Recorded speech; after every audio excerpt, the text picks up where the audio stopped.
Okay, this video is all about HRV and stress.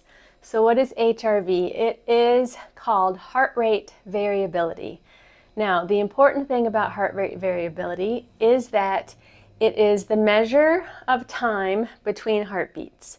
So your regular heart rate measures how often your heart beats per minute. But the heart rate variability is the length of time between one beat and the next.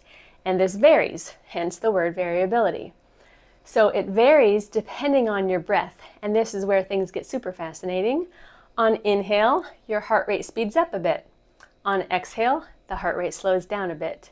And so the breath and the heart rate work in conjunction with each other.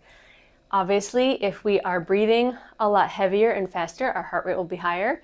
If we really slow down our breath, our heart rate can slow down.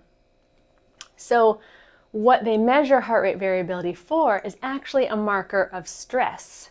And this is a really profound thing to understand because we know that breathing can reduce the stress response, but there's actually a measure of it for your stress response. So you can measure heart rate variability, and people are using this for state, for emotion, as well as for performance.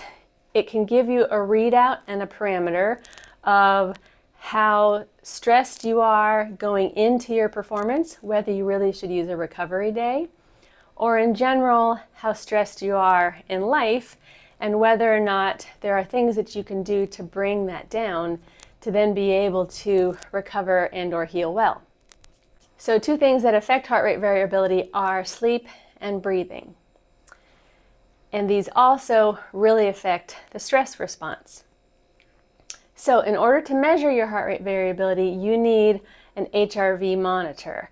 And there are several different apps out there, and I can list them for you. But a quick one that I use is called HRV for Training, and I don't have any affiliation with them. It's just really easy to use, and it's cost effective. So what you do is you want to measure your HRV in the morning before you get up and moving around and doing things. And the way that they measure it is through the app, is with your fingerprint on the back of your iPhone camera, and it gives you a readout and parameter. Now, the numbers here, again, just like with CO2 tolerance, it is unique to you. So you're not competing with the next person and their numbers. This is building a baseline of where you are, of how your body is reacting, and then improving from there. So there's not really a magic number. What you want to do is understand your heart rate variability and know how to work off of it from there. So eventually, the greater the HRV number, the better your resilience to stress. And we want this resilience because it gives our nervous system the ability to move in and out of stressful states, like exercise, like emotional stress, any type of physical stress. What we want to do is be able to go into that and then back off, and that's where that resilience comes into play. So if you're emotionally stressed and you're overtraining and you're not sleeping, most likely your HRV is not going to be very high because you don't have a very good balance, which is also referred to in the scientific literature as sympathovagal balance. So this is the sympathetic nervous system is the sympatho part, and the parasympathetic nervous system is the vagal part because that's the vagus nerve. So you get the fight or flight and the rest or digest, and you want to be able to have balance of the two systems, not just stay in one or the other. If we stay in fight or flight, then we're always anxious and ready to go. We need that fight or flight to be able to perform well.